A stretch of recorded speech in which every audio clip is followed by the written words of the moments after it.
Hello everyone, स्वागत है आपका अपनी classes exam study with you में। आज हम इकोनॉमिक्स के कुछ इंपॉर्टेंट टॉपिक पढ़ने वाले हैं।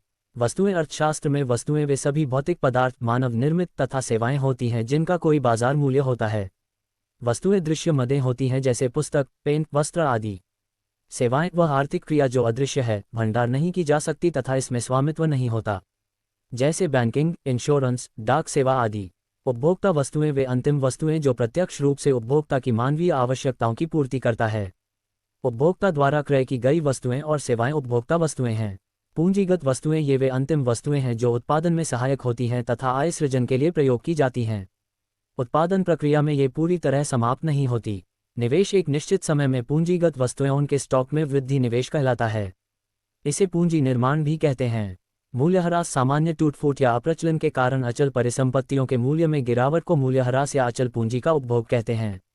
मूल्यह्रास। स्थायी पूंजी के मूल्य को उसकी अनुमानित आयु वर्षों में से भाग करके ज्ञात किया जाता है। सकल निवेश। एक निश्चित समयावधि में पूंजीगत वस्तुओं के स्टॉक में कुल वृद्धि सकल निवेश कहलाती है।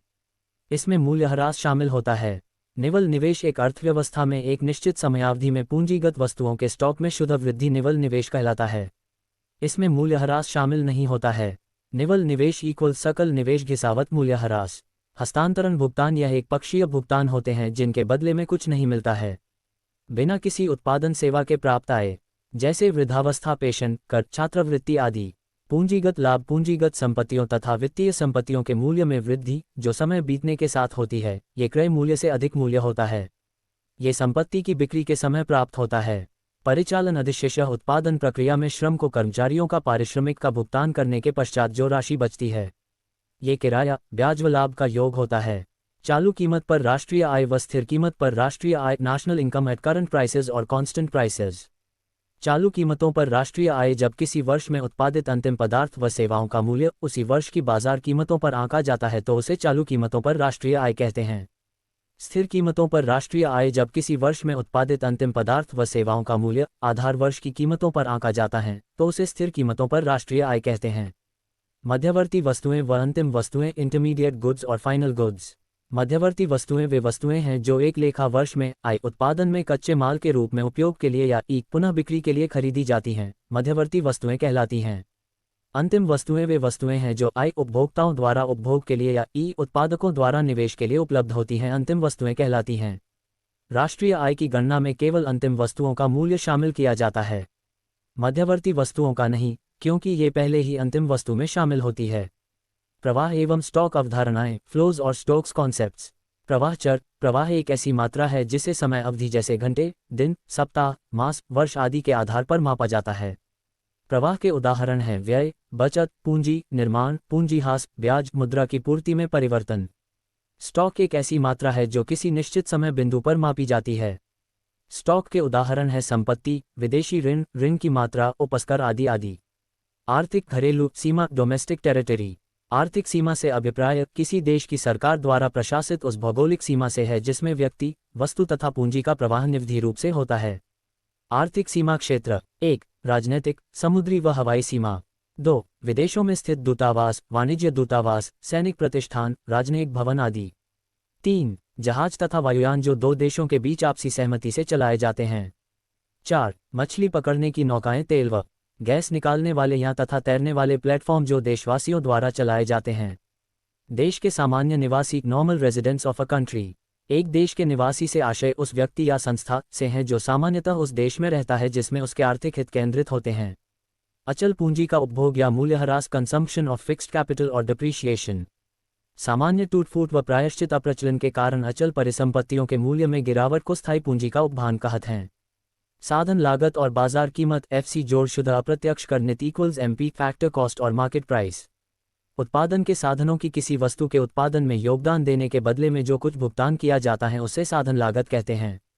बाजार कीमत। जिस कीमत पर एक वस्तु बाजार में खरीदी या बेची जाती है वह वस्तु की बाजार कीमत कहलाती है। विदेशों से शुद्ध साधन आय। Net factor income from abroad. देश के सामान्य निवासियों द्वारा शेष विश्व की प्रदान की गई साधन सेवाओं से आय घटा शेष विशेष द्वारा उन्हें प्रदान की गई सेवाओं से आय को विदेशों से शुद्ध साधन आय कहते हैं। उत्पादन का मूल्य और मूल्य वृद्धि। वैल्यू ऑफ आउटपुट और वैल्यू एडेड। एक लेखा वर्ष में उद्यम द्वारा उत्पादित सभी पदार्थ व सेवाओं का बाजार मूल्य उत्पादन का मूल्य माना जाता है। उत्पादन का मूल्य इक्वल्स बेची गई इकाई गुना बाजार कीमत जोड़ स्टॉक में परिवर्तन। साधन भुगतान आय और अंतरण भुगतान आय, फैक्टर इनकम और ट्रांसफर इनकम। उत्पादन में साधन सेवाएं देने के बदले उत्पादन के साधनों को जो भुगतान किया जाता है उसे साधन भुगतान या साधन आय कहते हैं। जैसे लगान, मजदूरी, ब्याज, लाभ साधन आय हैं। वे भुगतान उत्पादन में योगदान दिए बिना प्राप्त होते हैं। अंतरण भुगतान या अंतरण आय कहलाती है। अंतरण छात्रवृत्ति, बेरोजगारी भत्ता, अकाल भूकंप बाढ़ आदि में सहायता। भुगतान को राष्ट्रीय आय में शामिल किया जाता है जबकि अंतरण भुगतान को शामिल नहीं किया जाता है। आय के चक्रीय प्रवाह, सर्क्युलर फ्लोज ऑफ इनकम। अर्थव्यवस्था के प्रमुख क्षेत्रों जैसे परिवार, फर्म, सरकारी क्षेत्र के बीच मुद्रा और पदार्थ व सेवाओं के निरंतर प्रवाह को आय का चक्रीय प्रवाह कहते हैं। उत्पाद विधि, आउटपुट मेथड। उत्पाद विधि को औद्योगिक उद्यम विधि या मूल्य वृद्धि विधि भी कहा जाता है। यह विधि है जो एक लेखा वर्ष के दौरान एक अर्थव्यवस्था में प्रत्येक उत्पादन उद्यम द्वारा की गई मूल्य वृद्धि की योग के रूप में नाप है। दोहरी गणना की समस्या, प्रॉब्लम ऑफ डबल काउंटिंग। राष्ट्रीय आय की गणना करते समय जब एक वस्तु के मूल्य की गणना एक से अधिक बार की जाती है तो इसे दोहरी गणना की समस्या कहा जाता है। आय विधि, इनकम मेथड। आय विधि के अंतर्गत राष्ट्रीय आय का मापन उत्पादन के साधनों, भूमि, श्रम, पूंजी, उद्यम को लगान, मजदूरी, ब्याज, लाभ के रूप में किए गए भुगतान के आधार पर करती है। व्यय विधि, एक्सपेंडिचर मेथड। व्यय विधि राष्ट्रीय आय की गणना की तीसरी विधि है। इस विधि का उपभोग निवेश शेष भी कहा जाता है। इसके अंतर्गत एक लेखा वर्ष में अर्थव्यवस्था के समस्त अंतिम व्ययों को जोड़ करके राष्ट्रीय आय की गणना की जाती है। निजी आय, प्राइवेट इनकम। निजी आय से अभिप्राय उस आय से है जो निजी क्षेत्र को एक लेखा वर्ष में देश विदेश के सभी स्थानों से प्राप्त कारक आय तथा सरकार और शेष विश्व से प्राप्त वर्तमान हस्तांतरण भुगतानों का जोड़ है। वैयक्तिक आय, पर्सनल इनकम। वैयक्तिक आय किसी देश के व्यक्तियों व परिवारों को एक लेखा वर्ष में सभी स्रोतों से वास्तव में प्राप्त कारक आय तथा वर्तमान हस्तांतरण भुगतान का जोड़ है। राष्ट्रीय प्रयोज्य आय, नेशनल डिस्पोजेबल इनकम। राष्ट्रीय प्रयोज्य आय से अभिप्राय किसी देश की बाजार कीमत पर उस निवल आय से है जो देश को खर्च करने के लिए उपलब्ध होती है। वैयक्तिक प्रयोज्य आय, पर्सनल डिस्पोजेबल इनकम। वैयक्तिक प्रयोज्य आय वह आय है जिसे लोग अपनी इच्छानुसार खर्च कर सकते हैं अथवा बचाकर रख सकते हैं। वैयक्तिक प्रयोज्य आय कहलाता है। घरेलू समाहार, बाजार कीमत पर सकल घरेलू उत्पाद जीडीपी एमपी एक वर्ष की अवधि में देश के भौगोलिक सीमा के अंतर्गत उत्पादित समस्त अंतिम वस्तुओं एवं सेवाओं के बाजार मूल्यों के योग को बाजार कीमत पर सकल घरेलू उत्पाद कहते हैं। क्षरण, आय के चक्रीय प्रवाह से निकाली गई राशि। मुद्रा के रूप में की क्षरण कहते हैं, जैसे कर, बचत तथा आयात को क्षरण कहते हैं। भरण, आय के चक्रीय प्रवाह में डाली गई राशि मुद्रा की मात्रा को भरण कहते हैं, जैसे निवेश, सरकारी व्यय, निर्यात। वर्धित मूल्य, मूल्य वृद्धि किसी उत्पादन इकाई द्वारा निश्चित समय में किए गए उत्पादन को मूल्य तथा प्रयुक्त मध्यवर्ती उपभोग को मूल्य का अंतर वर्धित मूल्य कहलाता है। दोहरी गणना की समस्या, राष्ट्रीय आय आकलन में जब किसी वस्तु का मूल्य एक से अधिक बार गणना की जाती है उसे दोहरी गणना कहते हैं। इससे राष्ट्रीय आय अधिमूल्यांकन दर्शाता है, इसलिए इसे दोहरी गणना की समस्या कहते हैं। कुछ महत्वपूर्ण समीकरण। सकल इक्वल्स निवल, शुद्ध मूल्य ह्रास, स्थायी पूंजी का उपभोग। राष्ट्रीय इक्वल्स घरेलू जोड़, विदेशों से प्राप्त निवल साधन आय। बाजार कीमत इक्वल्स साधन लागत निवल अप्रत्यक्ष कर नित। निवल अप्रत्यक्ष कर नित इक्वल्स अप्रत्यक्ष कर सहाय की आर्थिक सहायता। विदेशों से शुद्ध साधन आय कारक इक्वल्स विदेशों से साधन आय, विदेशों से साधन आय। राष्ट्रीय आय अनुमानित मापने करने की विधियां। आय विधि। प्रथम चरण, साधन लागत पर निवल घरेलू उत्पाद निवल घरेलू साधन आय एनडीपीएफसी इक्वल्स कर्मचारियों का पारिश्रमिक जोड़ प्रचालन अधिशेष जोड़ स्वयं नियोजितों की मिश्रित आय। साधन लागत पर निवल राष्ट्रीय उत्पाद राष्ट्रीय आय एनएनपीएफसी इक्वल साधन लागत पर निवल घरेलू उत्पाद एनडीपीएफसी जोड़ विदेशों से प्राप्त निवल साधन आय एनएफआईए। विदेशों से प्राप्त निवल साधन आय एनएफआईए। देश के सामान्य निवासियों द्वारा विदेशों को प्रदान की गई साधन सेवाओं से प्राप्त आय तथा विदेशों को दी गई साधन आय के बीच के अंतर को विदेशों से प्राप्त निवल साधन आय कहते हैं। इसके निम्न घटक होते हैं। 1. कर्मचारियों का निवल पारिश्रमिक। 2. संपत्ति तथा उद्यमवृत्ति से निवल आय तथा 3. विदेशों से निवासी कंपनियों की शुद्ध प्रतिधारित आय।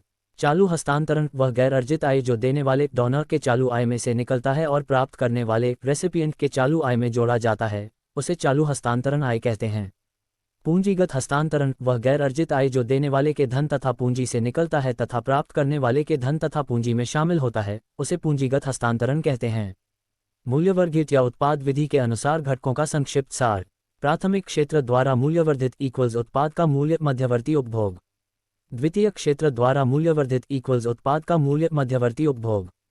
तृतीय क्षेत्र द्वारा मूल्यवर्धित उत्पाद का मूल्य मध्यवर्ती उपभोग। उत्पादन का मूल्य, बिक्री जोड़ स्टॉक में परिवर्तन, बाजार कीमत गुना बेची गई मात्रा स्टॉक में परिवर्तन। टिप्पणी, स्टॉक में परिवर्तन अंतिम स्टॉक प्रारंभिक स्टॉक। व्यय विधि के अनुसार बाजार कीमत पर सकल घरेलू उत्पाद के घटकों का संक्षिप्त सार। निजी अंतिम उपयोग व्यय, सरकारी अंतिम उपभोग व्यय, सकल घरेलू पूंजी निर्माण, सकल सार्वजनिक निवेश, सकल आवासीय निर्माण निवेश, सकल व्यावसायिक निवेश, इन्वेंट्री निवेश, शुद्ध निर्यात, सकल घरेलू उत्पाद एवं कल्याण। सामान्यतः सकल घरेलू उत्पाद एवं कल्याण में प्रत्यक्ष संबंध होता है। उच्चतर जीडीपी का अर्थ है वस्तुओं एवं सेवाओं के अधिक उत्पादन का होना। इसका तात्पर्य है कि वस्तुओं एवं सेवाओं की अधिक उपलब्धता, परंतु इसका अर्थ यह निकालना कि लोगों का कल्याण पहले से अच्छा है, आवश्यक नहीं है। दूसरे शब्दों में, उच्चतर जीडीपी का तात्पर्य लोगों के कल्याण में वृद्धि का होना, आवश्यक नहीं है। जीडीपी दो प्रकार का होता है। वास्तविक जीडीपी एक देश का भौगोलिक सीमा का अंतर्गत एक वर्ष की अवधि में उत्पादित सभी अंतिम वस्तुओं एवं सेवाओं का यदि मूल्यांकन आधार वर्ष की कीमतों, स्थिर कीमतों पर किया जाता है तो उसे वास्तविक सकल घरेलू उत्पाद कहते हैं। इसे स्थिर कीमतों पर सकल घरेलू उत्पाद भी कहते हैं। ये केवल उत्पादन मात्रा में परिवर्तन के कारण परिवर्तित होता है। इसे आर्थिक विकास का एक सूचक माना जाता है। मौद्रिक जीडीपी एक देश को भौगोलिक सीमा को अंतर्गत एक वर्ष की अवधि में उत्पादित सभी अंतिम वस्तुओं एवं सेवाओं का यदि मूल्यांकन चालू वर्ष की चालू कीमतों पर किया जाता है तो उसे मौद्रिक जीडीपी कहते हैं।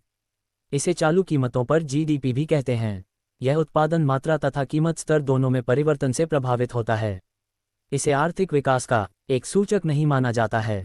मौद्रिक जीडीपी का वास्तविक जीडीपी में रूपांतरण। वास्तविक जीडीपी इक्वल्स मौद्रिक जीडीपी कीमत सूचकांक गुना 100 चूंकि कीमत सूचकांक चालू कीमत अनुमानों को घटाकर स्थिर कीमत अनुमान के रूप में लाने हेतु एक अपस्फायक की भूमिका अदा करता है। इसलिए इसे सकल घरेलू उत्पाद अपस्फायक कहा जाता है।